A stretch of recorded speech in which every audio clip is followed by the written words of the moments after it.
My mother always said money gave her a headache. Bills, bank apps, interest rates. She'd wave her hand and say, "Baby, you're the smart one. You handle it. It's just easier if you do." I used to think that was a compliment. When I was 16, it started small. She'd drop a stack of envelopes on the kitchen table. Light bill, phone bill, some store card from a place that sold sequined church hats, and heels she barely wore and say, "Read this for me." You know, they write this stuff on purpose, so people like me can understand. So I'd sit there after school, still in my uniform, explaining past due notices and minimum payments while she stirred a pot of beans on the stove. She'd listen halfway, nodding like it was all background noise. "Just pay what they say I gotta pay this month," she'd say. "Put the card number in. You know how." That's how I learned my mother's social security number before I learned how to drive.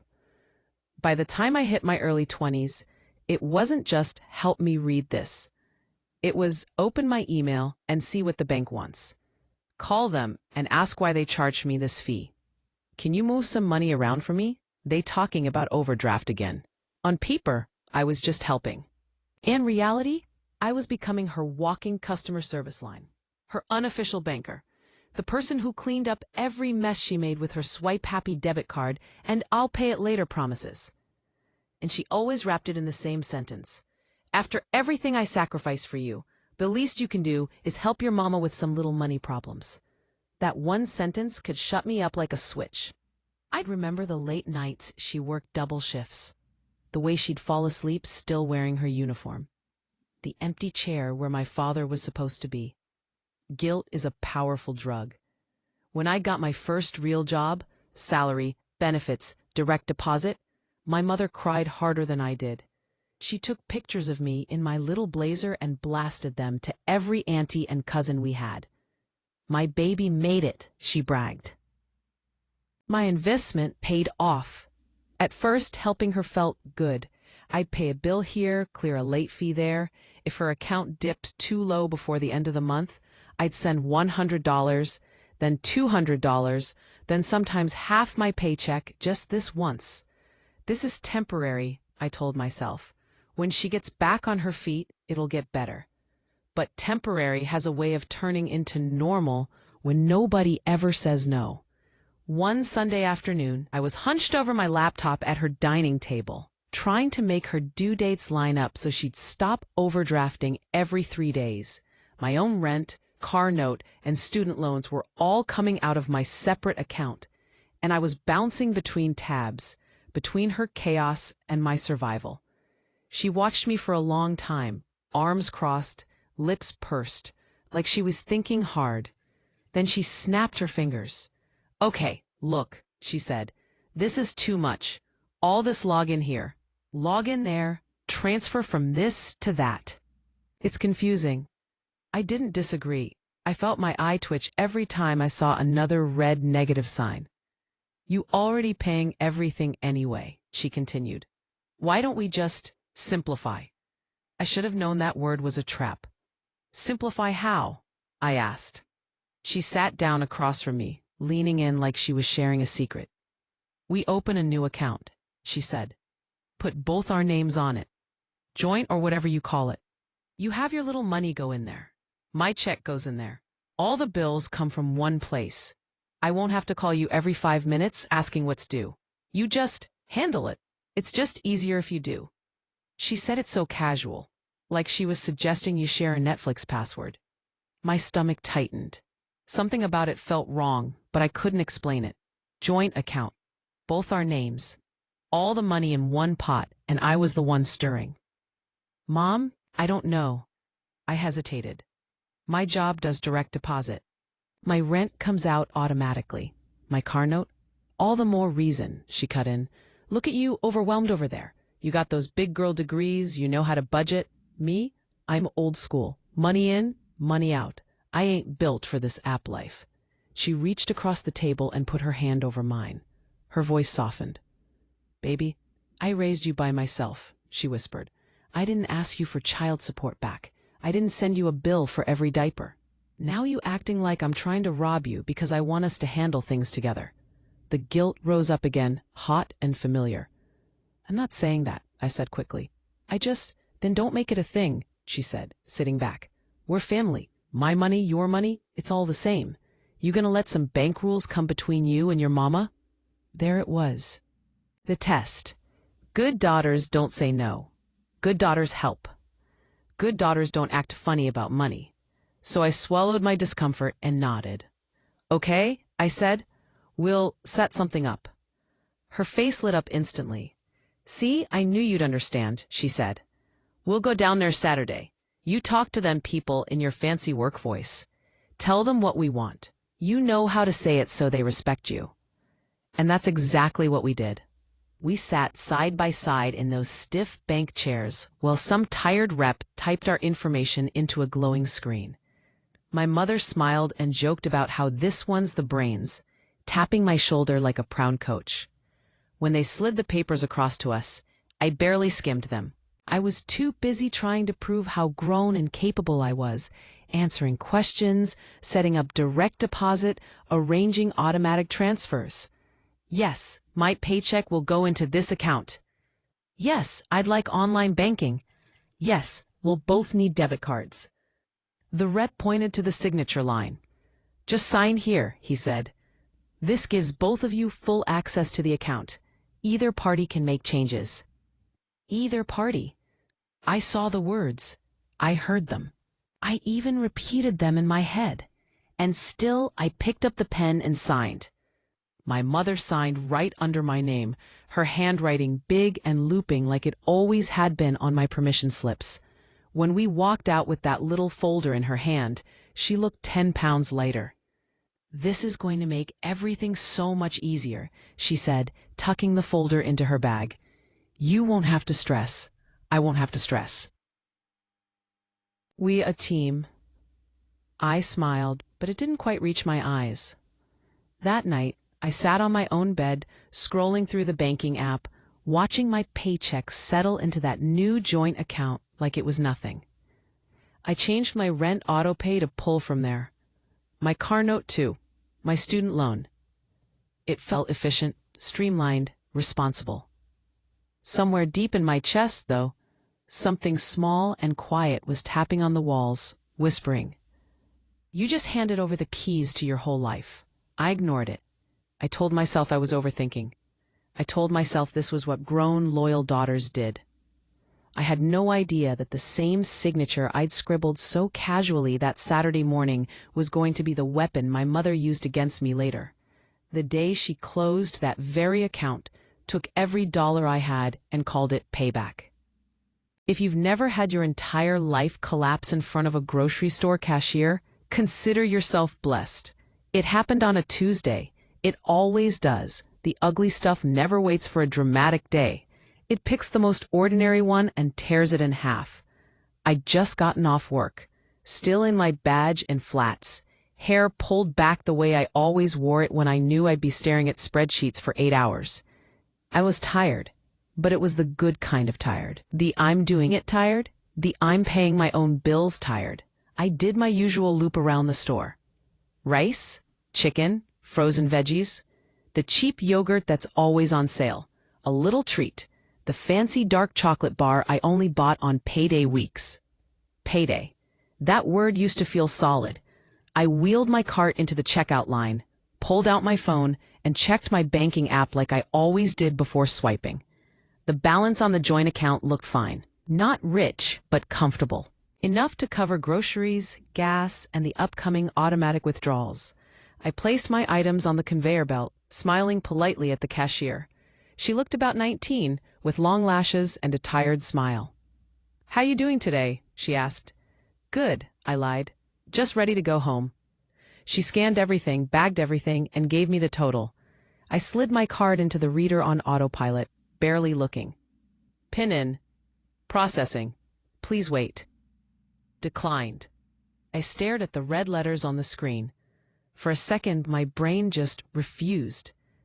"Ma'am," the cashier said gently, "it says declined. Do you want to try again?" Yeah, I laughed, way too loudly. "Sometimes it does that." I tried again. Same card, same pin, same little spinning circle. Declined. Heat crawled up my neck. I could feel the people behind me in line shuffling, pretending not to look. "Let me hold on." I mumbled. "Let me try another card."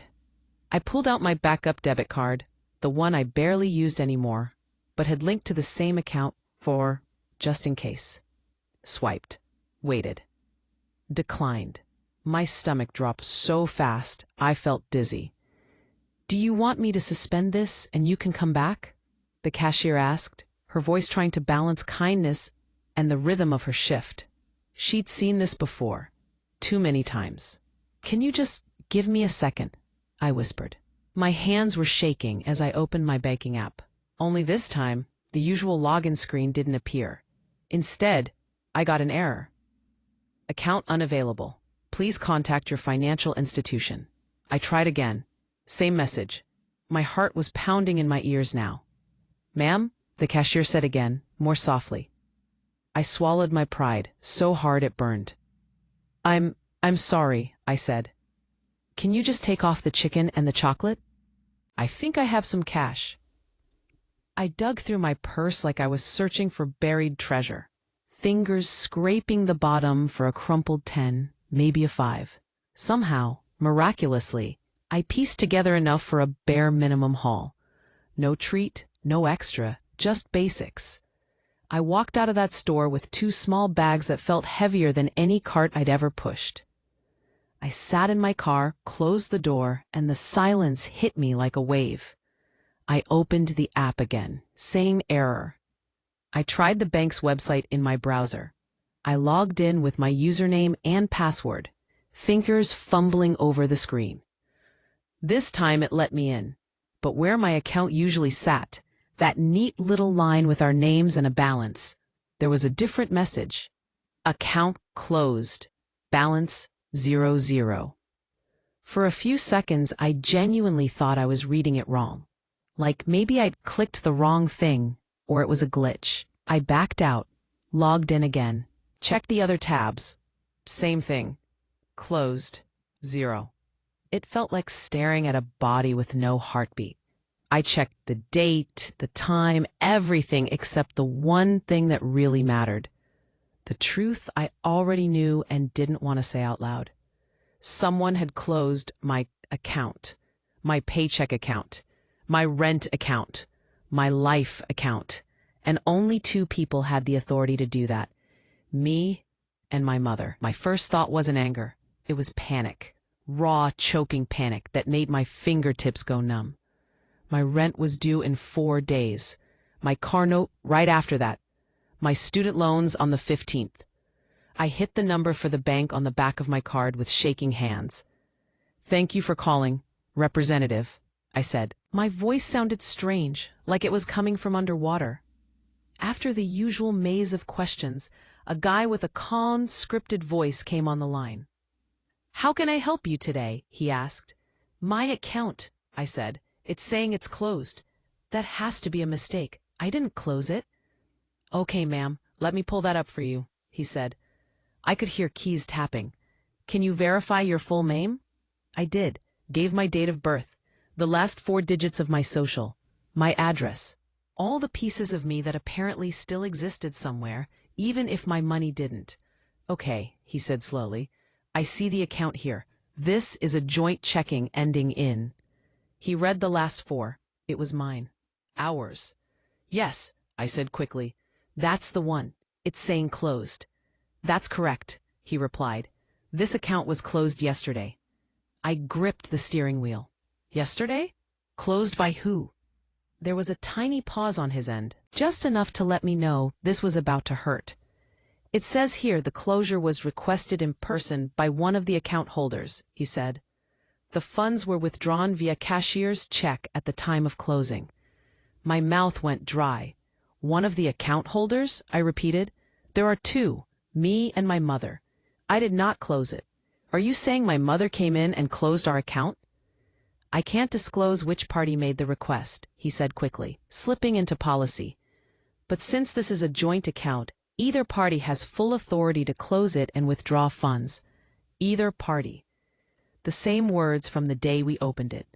Harmless then, deadly now. How much was withdrawn? I whispered. He hesitated again, then read the number. It wasn't everything I had ever made. It wasn't millions. It was my life in that moment. It was rent and bills and gas money and 3 months of scraping and saying no to myself so I could feel like I was finally ahead. All of it? I asked, even though the answer was in the zero on my screen. Yes, ma'am, he said. The balance was fully withdrawn. I thanked him because that's what you do when you've been gutted but were raised to be polite. I hung up the phone and just sat there, breathing shallow, my mind buzzing like a broken light. There's a special kind of emptiness that comes when the person you trusted most has just proven they can destroy you with a signature. The first thought that forced its way through the fog wasn't, how could she? It was, maybe she needed it. Maybe there was an emergency. Maybe she was sick. Maybe something happened she was too embarrassed to tell me about. I clung to those maybes like a life raft. I hit call. She picked up on the second ring. Hey, baby, she said, all warmth and casual. You off work? I swallowed hard. Did you go to the bank? I asked. Silence, just for a beat. Then, oh, that. My heart started pounding again. Yeah, she said. I went down there yesterday. Close that account. She said it like she was telling me she'd taken out the trash. You closed it? I repeated. You closed our account? With all my money in it? First of all, she said, her tone sharpening, watch your attitude. You not gonna talk to me like I'm some stranger off the street. I squeezed my eyes shut. The parking lot outside the grocery store blurred. I'm just trying to understand, I said, my voice shaking. My card declined. My rent is due this week. You took everything. Why didn't you tell me? Why didn't you call? Text? Something? She exhaled long and dramatic, like I was exhausting her. Lord, you so ungrateful, she said. You really gonna act brand new like that money is just yours? I stared at the dashboard, feeling my jaw clench. Whose is it then? I asked quietly. Mine, she snapped. Ours. Same difference. You wouldn't even have that job if it wasn't for me. Do you remember who fed you? Who kept the lights on all those years? Who worked doubles while you were off getting degrees? This was the script, the one I'd heard all my life, only now there was a new twist. You've been living good, she continued. New car, new phone. Little takeout every other night. Meanwhile, I'm over here drowning, bills stacked up, past due notices. You send a little help when you feel like it and act like you're saving the world. I'm tired of begging my own child to help me. So I helped myself. The words landed heavy, one after another. You stole from me, I said, numb. No, she snapped back. I collected. That's payback. The word hit me like a slap. Payback? I repeated. Payback, she said again, louder. For 20-something years of being mama and daddy. For your braces, for them school trips, for keeping you in a decent neighborhood. You think all that was free? You think you just woke up one day and had opportunities? I pay for that with my back, my feet, my time. So don't start crying because I finally took something back. Tears burned my eyes anyway. I never said your sacrifices weren't real, I whispered. I've been helping. I pay your bills. I fix your overdrafts. I sit on your couch every Sunday with my laptop, making sure they don't cut your lights off. But this, my voice cracked. You took my rent money, Mom. She laughed. Actually laughed. You a grown woman, she said. You'll figure it out. You always do. You got that big brain, remember? And maybe now you'll understand something. I am not your little charity case. I'm your mother. If I decide I need that money more than you do, that's what it is. You owe me. Owe me. The line went quiet for a moment. I could hear a TV in the background, some game show host shouting about prizes. And before you get any ideas, she added, almost lazily, we both on that account. The bank man said it himself. Either one of us can close it. So don't go embarrassing yourself down there talking about theft. Legally, it's as much mine as yours, maybe more mine. She said it like she'd practiced, like she'd already had that conversation with someone at the bank, with someone else in her ear. The part that broke me wasn't even the money. It was the distance in her voice, the way she sounded, proud. Like this was a lesson I needed to learn. You can call it whatever you want, she finished. Payback, balance, God's justice. All I know is I'm tired of feeling like I'm begging you, so now we even. Even. My vision blurred. I felt lightheaded. I have $30 in cash, I whispered. More to myself than to her. That's it. That's all I have, Mom. She said. You'll survive, didn't I? And then, as if she hadn't just detonated my entire life, she said, Anyway, I gotta go. I'm at the nail shop. We'll talk later when you calm down. The call ended.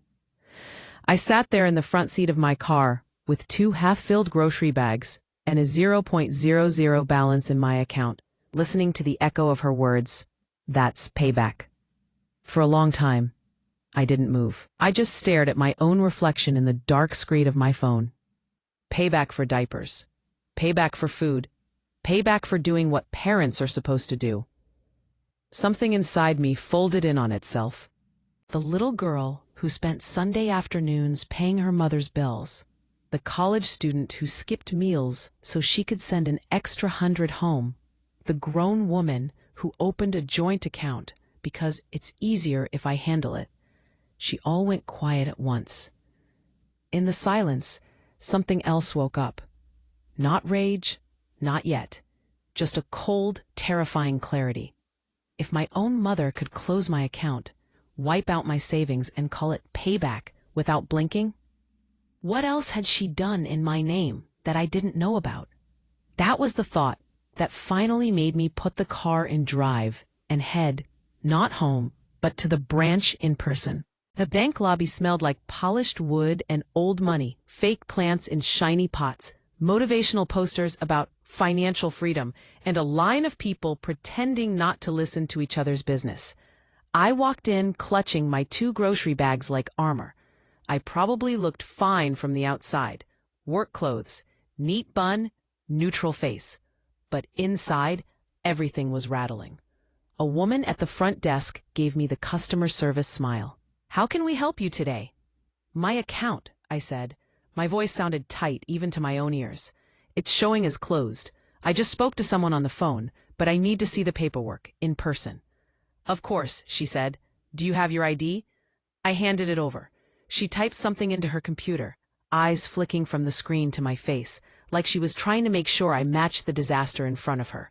Okay, she said slowly. I'm going to have you sit with one of our bankers. Can you have a seat over there for just a moment?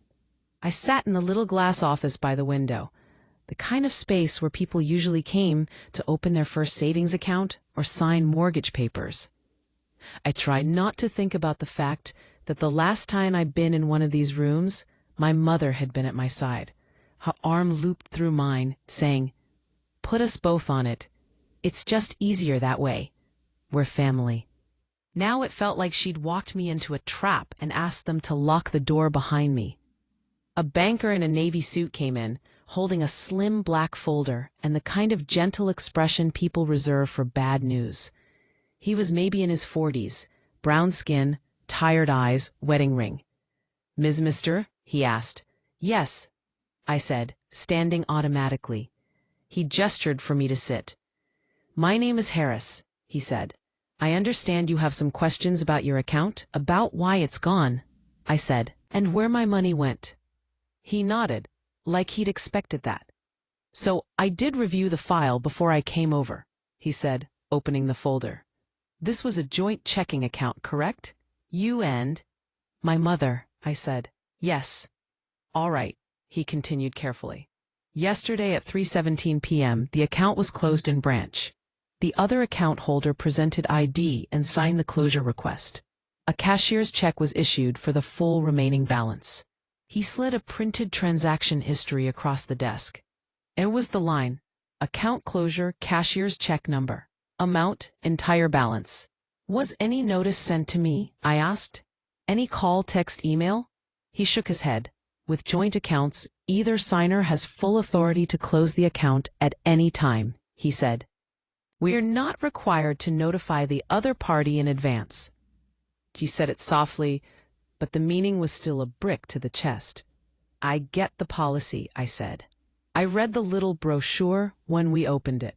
I'm not asking what you had to do.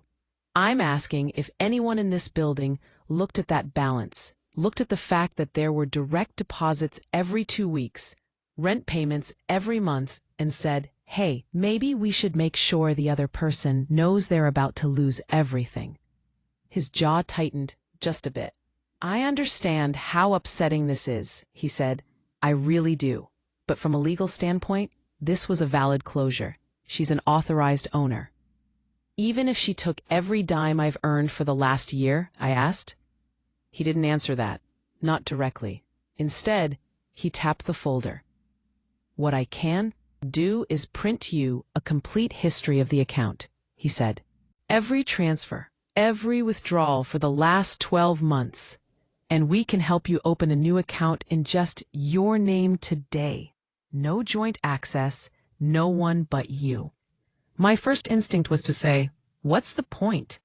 But the part of me that handled payroll spreadsheets and bill reminders forced me to nod. Print everything, I said. All of it. He went to the big printer in the corner. Pages started spooling out, line after line. Black ink proof of every dollar that had ever passed through my hands and gone straight into that shared pot. When he came back, he slid the thick stack toward me. This is your full statement from the last year, he said.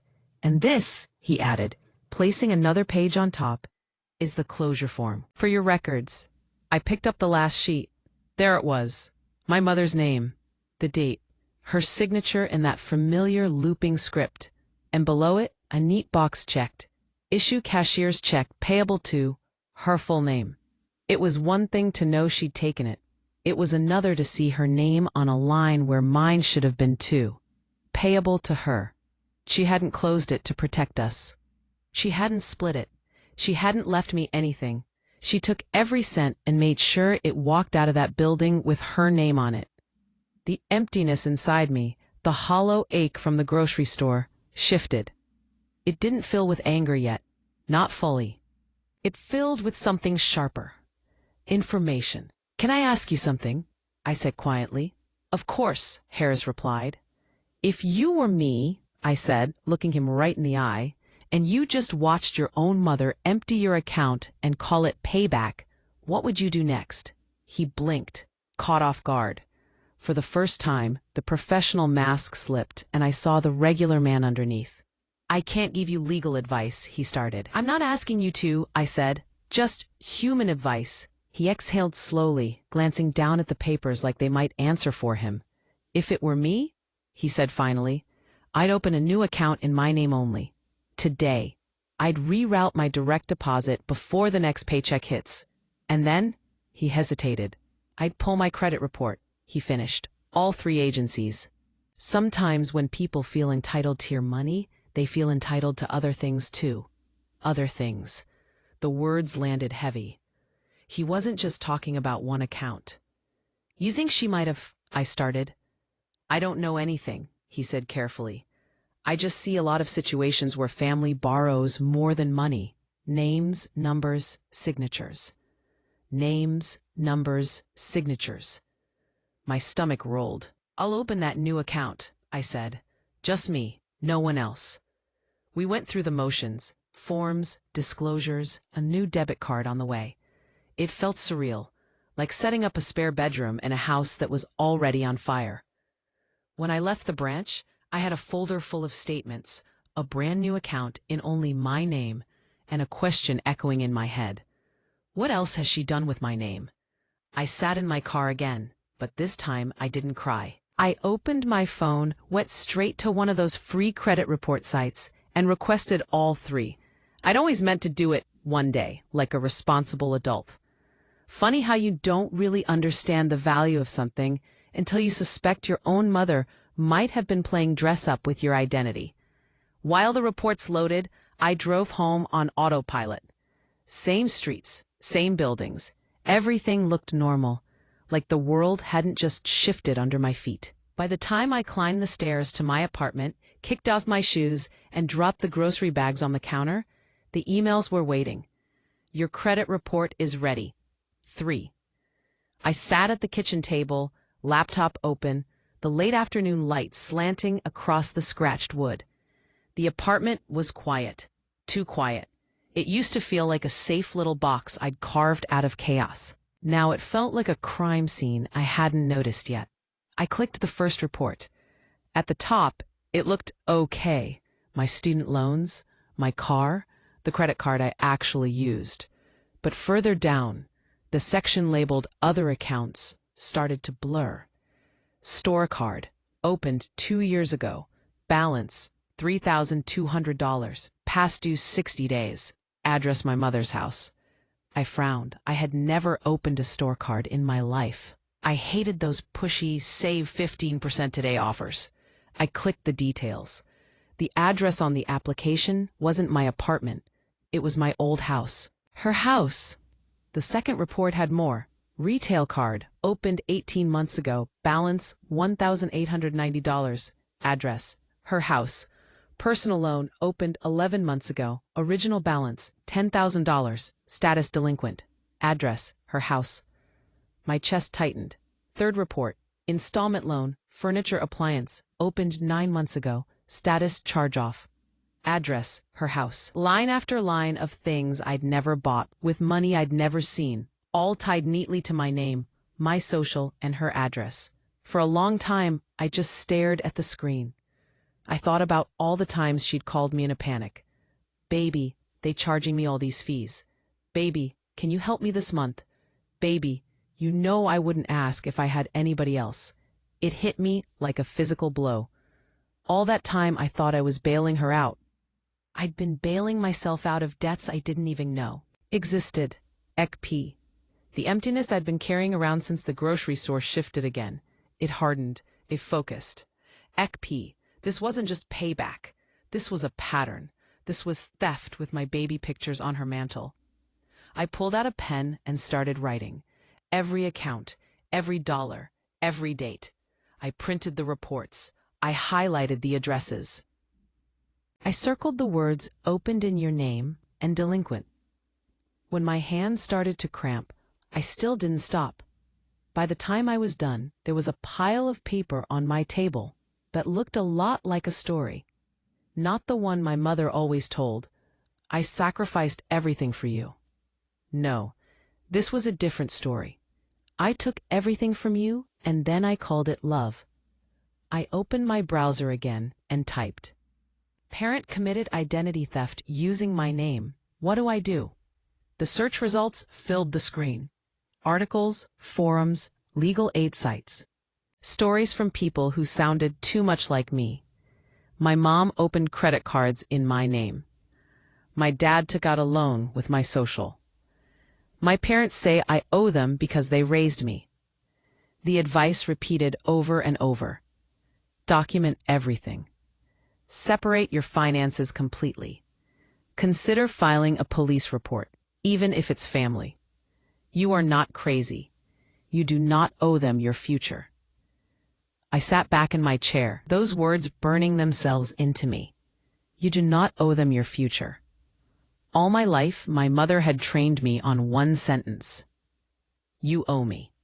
For food, for clothes, for existence. I realized then that the emptiness I'd been drowning in wasn't just about money. It was about that twisted ledger she kept in her head, the one where every act of parenting was an invoice and I was the debt. Looking at that stack of papers, seeing just how far she'd taken it, something in me finally snapped into place. I picked up my phone, not to call her, not to beg, not to talk it out, but to Google one more phrase, consumer protection lawyer near me, financial abuse, identity theft. Names popped up, firms, free consultations. I circled one close to my job, clicked the number. Good afternoon, law offices of. Hi, I said, my voice suddenly calm. I need to make an appointment. I think my mother has been committing fraud in my name for years. and I'm ready to stop it. As I said the words out loud, the strangest thing happened. The emptiness didn't vanish, but it stopped being a void and started being space. Space to move, space to plan, space to build something that didn't start and end with what my mother claimed I owed her. I hung up with a consultation set for Thursday at 10 a.m. For the first time since my card declined at that checkout line, I felt something other than panic. I felt the outline of a different kind of payback forming. Not the kind you shout about over the phone. The kind you build with documents and signatures and boundaries so strong they might as well be walls. My mother called what she did payback. She had no idea what real balance looked like. But she was about to find out. The lawyer's office did not look like the kind of place where you talked about your own mother. No heavy mahogany. No judge gavel paperweights. Just a bright second-floor space above a coffee shop, big windows, a plant that was only half dying, and a framed poster that said, "Financial abuse is still abuse." I sat in the waiting area with my folder in my lap like it was a bomb I was scared to drop. Inside, the account closure form with my mother's signature, the full transaction history, all 3 credit reports, the list I'd handwritten in red ink, dates, balances, addresses, her address every time. The receptionist called my name. "Ms., you can come back now." The lawyer was not what I expected. I don't know what I expected. Maybe an old white man who'd call me sweetheart and ask why I was making a big deal out of family business. Instead, the door opened, and a black woman in her 40s stepped out. Locks pulled back neatly, navy blazer, no-nonsense eyes that had already seen 1,000 stories like mine. "Hi," she said, offering her hand. "I'm Attorney Collins. Come on in." Her office was small but ordered. 2 chairs, a desk, a bookshelf with titles about consumer law, identity theft, and 1 slim volume about boundaries. I sat, my folder sat too, heavy on my knees. "So," she began, folding her hands, "tell me what's going on. Start wherever you need to." I thought I'd be calm. I thought I'd present it like a work report. Facts, figures, timelines. Instead, what came out was messy. "The card declined at the grocery store," I blurted out. "For $30. I thought it was a glitch, but the account was gone. And when I called the bank, they said my mother had closed it. She called it payback." I heard my own voice crack on that word. I hated how small it made me sound. Attorney Collins didn't flinch. She didn't say, "Oh, honey," or tilt her head in pity. She just nodded once, slow. "And then?" she asked. I opened the folder and started laying things out between us like evidence at a trial. "This is the closure form," I said. "You can see she had the cashier's check made out only to her. No split, no consent, nothing." She studied it, her mouth tightening just enough to tell me what she thought. "And these," I added, sliding over the stack of credit reports, "are all the accounts I never opened. Store cards, furniture loans, a $10,000 personal loan, all using my name, all sent to her address." We sat in silence while she read. The only sound was the soft scrape of paper and the hum of the air conditioner. "Did you ever authorize her to open credit in your name?" she asked. "No," I said. "The only thing I ever agreed to was the joint checking account. She said it would help her manage bills. She said it was family money. I thought it meant we were building something together." I swallowed. Apparently, she meant she was building herself to herself. Something with my name. One corner of Collins's mouth lifted. Not a smile exactly. More like recognition. "Let me be very clear with you," she said. "What you're describing is not a misunderstanding. It's not just how family is. It is identity theft and financial abuse. It is a crime. The word hung in the air. Crime. I shifted in my seat. But she's my mother. And? Collins replied gently. Your credit report doesn't care. The bank doesn't care. The collection agencies don't care. The law doesn't carve out a special exception that says it's okay if the person who stole from you also packed your lunch in third grade. Something in me flinched, like she'd slapped an old story out of my hand. All my life, I said quietly, if I ever got upset about money, she'd say, I kept you alive, didn't I? You owe me. Collins nodded. Abusers rewrite the ledger. The ledger? She tapped the stack of papers between us. They twist it so their care becomes a debt you can never repay. They raise you, then act like you stole from them just by existing. Meanwhile, they're literally taking your future in your name. I stared at the ink on the page, all those lines of numbers suddenly looking less like transactions and more like scars. So what do? I asked. Really, not the internet version, not the just talk to her version. Okay, she said, business now. Legally, you have 3 main tracks. She held up a finger. First, protect yourself. We put fraud alerts on your credit. We dispute every account you didn't open. We document that your mother had access to your personal information and a history of unauthorized use. That process takes time, but it's doable. Second finger. Second, hold her accountable. That can mean filing a police report and pressing criminal charges. Some people can't emotionally do that with a parent, but I'm not going to lie to you. Law enforcement and creditors take these cases much more seriously when there's an official report. I looked down at my hands.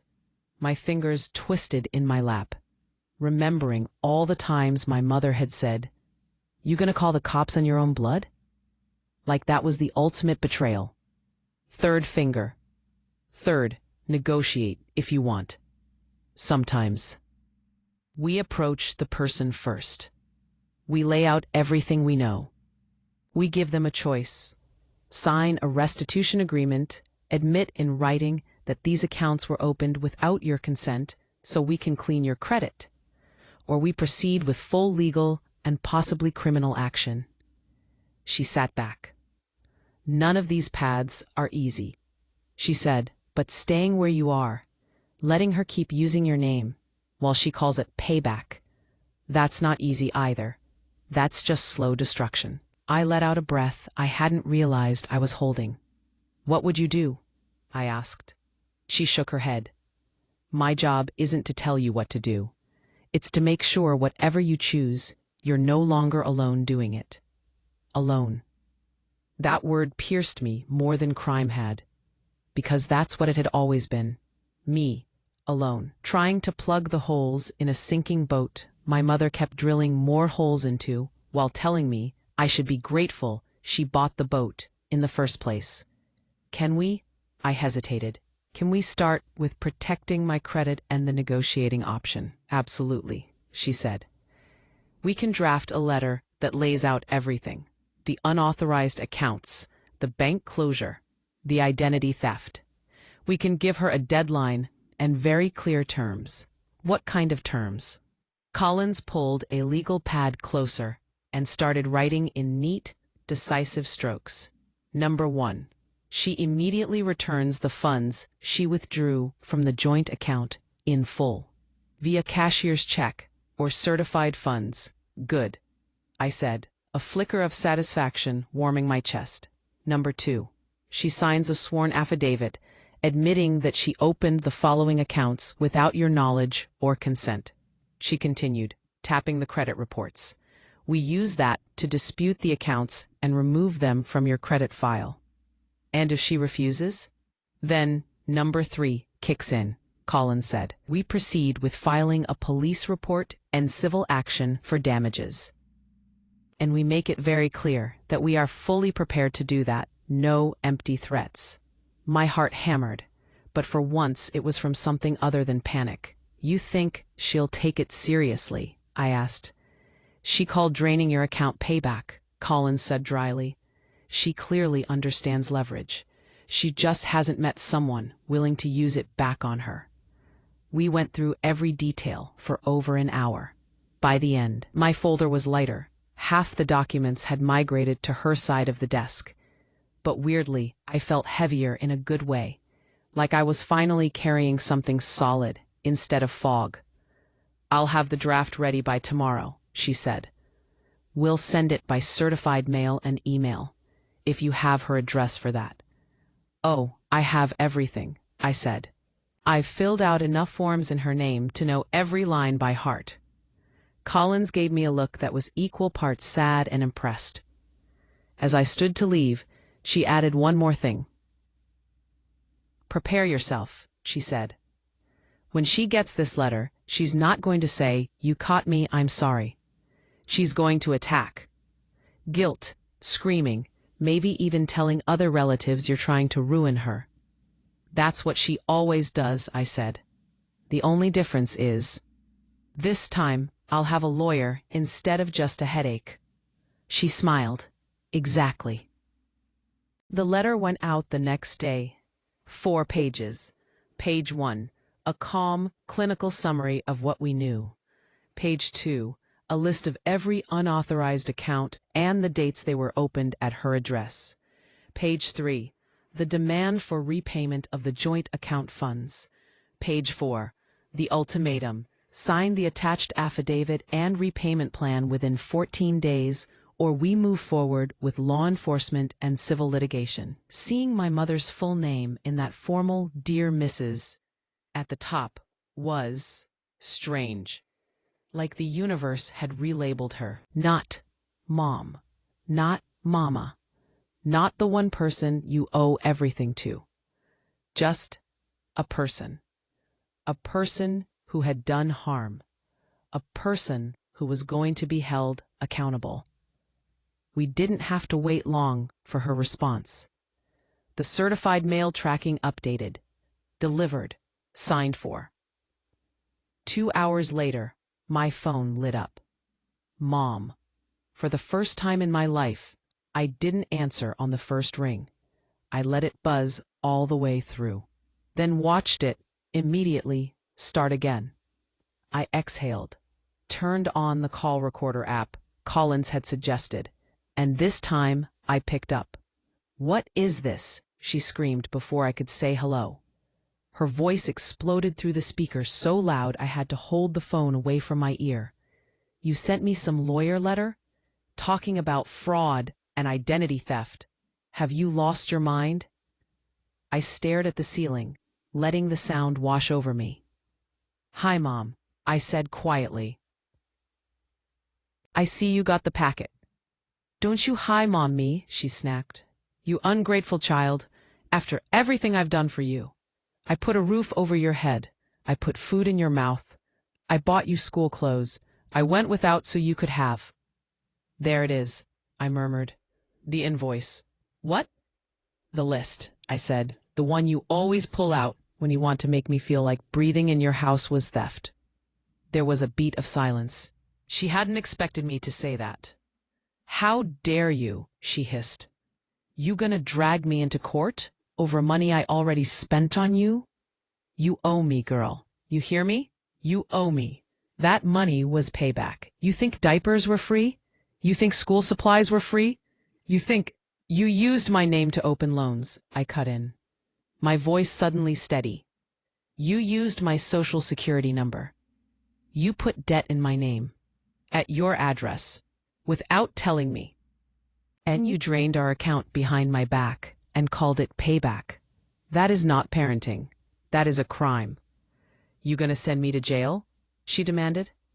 "You gonna put your own mama in handcuffs?" A week ago, that question would have shattered me. Guilt would have flooded in and drowned any thought of standing up for myself. Now, I just pictured the stack of papers on Collins's desk. The red circles around every account that had silently wrecked my credit, while my mother told me I was bad with money. "I'm giving you a choice," I said. "You return what you took, and you sign the affidavit so I can clean my name, or we let the court decide what happens next." She laughed then, a wild, ugly sound I recognized from every argument where she felt cornered. "You really think some judge is going to believe you over me?" she sneered. "I'll tell them you gave me permission. I'll tell them you're lying. I'll tell them you've been unstable for years. You think strangers are gonna side with some little girl whining about her mama?" Something inside me went very, very still. "Okay," I said. "Tell them." She faltered. "What?" "Tell them," I repeated. "Tell them you had permission. Then explain why all the bills went to your house. Explain why all the items bought on those cards ended up in your living room. Explain why you closed the joint account and made the cashier's check payable only to you. On record, under oath." I could hear her breathing now, harsh and uneven. "You wouldn't," she whispered. "I already did," I said. "The lawyer you read about in that letter, she's real.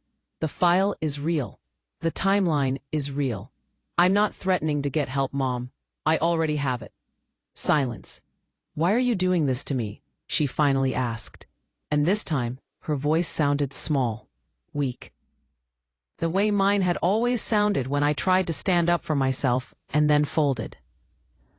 "I'm not doing anything to you," I said, feeling the truth of it settle in my bones. "I'm just stopping you from doing more to me."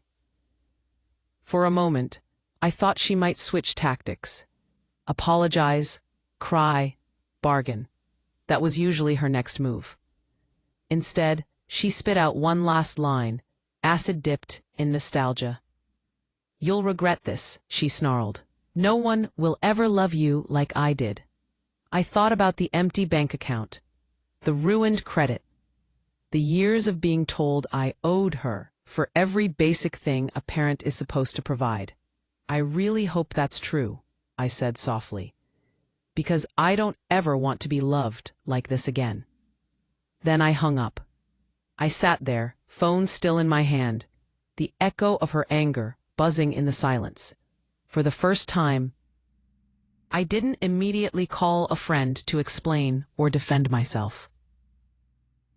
I didn't draft a long text I'd never send. I just opened my email, took a screenshot of the call log, and forwarded it to Collins with a single line. "She called.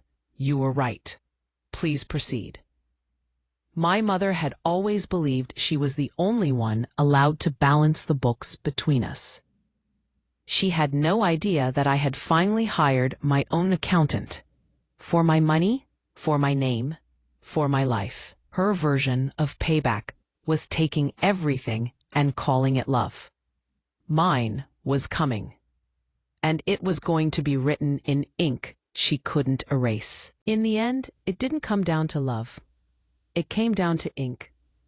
3 weeks after I forwarded that email to Collins, I found myself sitting in a conference room that smelled like stale coffee and printer toner, staring at the woman who had once cut my sandwiches into heart shapes and now sat across from me like a hostile witness.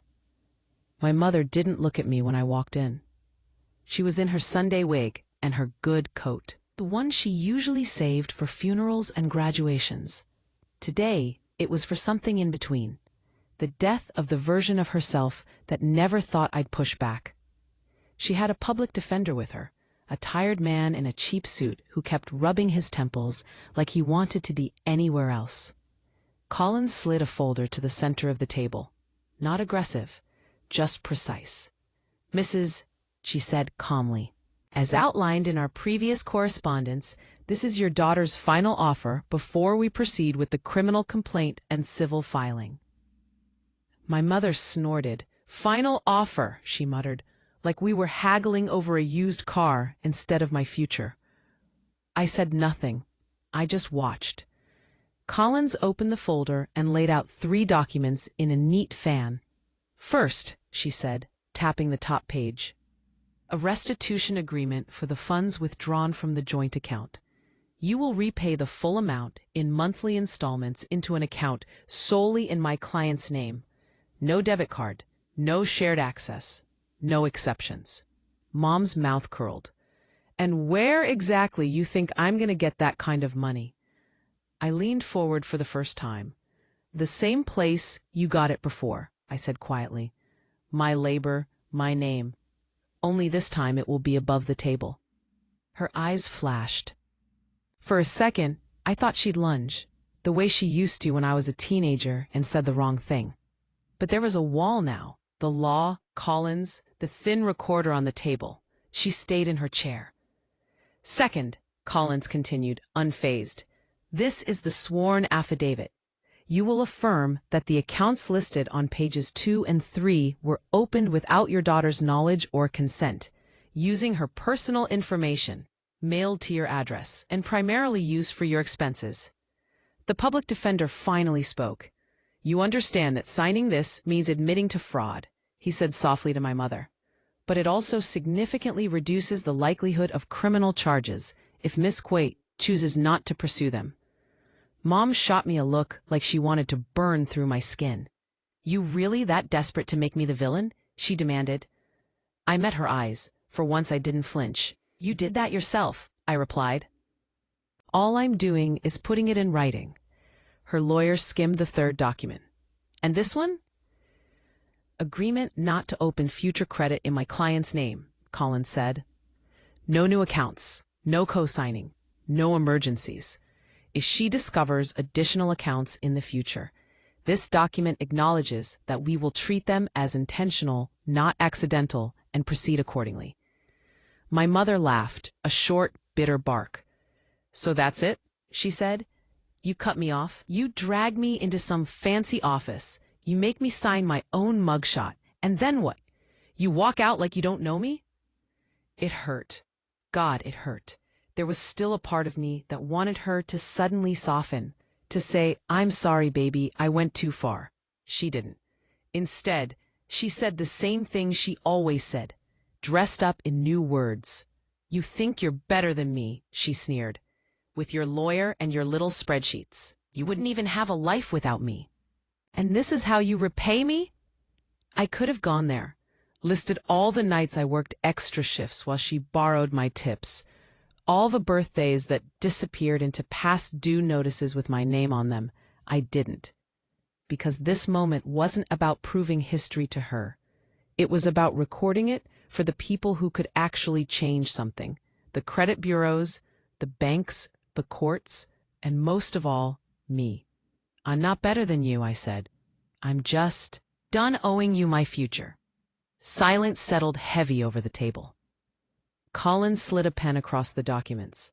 If you sign, she said, we will not oppose a reduced repayment schedule. We will not file the criminal complaint. Miss Nez Mattis will focus on cleaning her credit instead of pursuing damages. This is the most generous version of this story you are going to get. My mother stared at the papers like they were a trap. Maybe they were. Not my trap, not really. Just the natural consequence of years she thought no one was keeping track of. This is blackmail, she whispered. No, I said softly. This is a ledger. In the end, she signed. Not because she suddenly saw my side. Not because she regretted what she did. She signed for the same reason she'd taken from me in the first place, self-preservation. Jail scared her more than losing me ever did. Her signature was angry, stabbing the paper, looping over my name like she still wanted to own it. But it was there, in ink, in front of witnesses, in a system that did not exist inside her head. 3 months later, 2 of the fraudulent accounts were gone from my credit report. The rest showed as under investigation. The joint account refund started trickling in, small deposits with big meaning. I opened a new bank account at a different institution. No cosigners, no emergency contact with access. Just me. My ID, my signature. The first time my card went through for groceries, and I knew, really knew, that no one else could reach into that account behind my back, I almost cried in the parking lot. Not because I had money. Because I had proof. Proof that my name belonged to me again. As for my mother, She told the family I'd sicked the white man's system on her.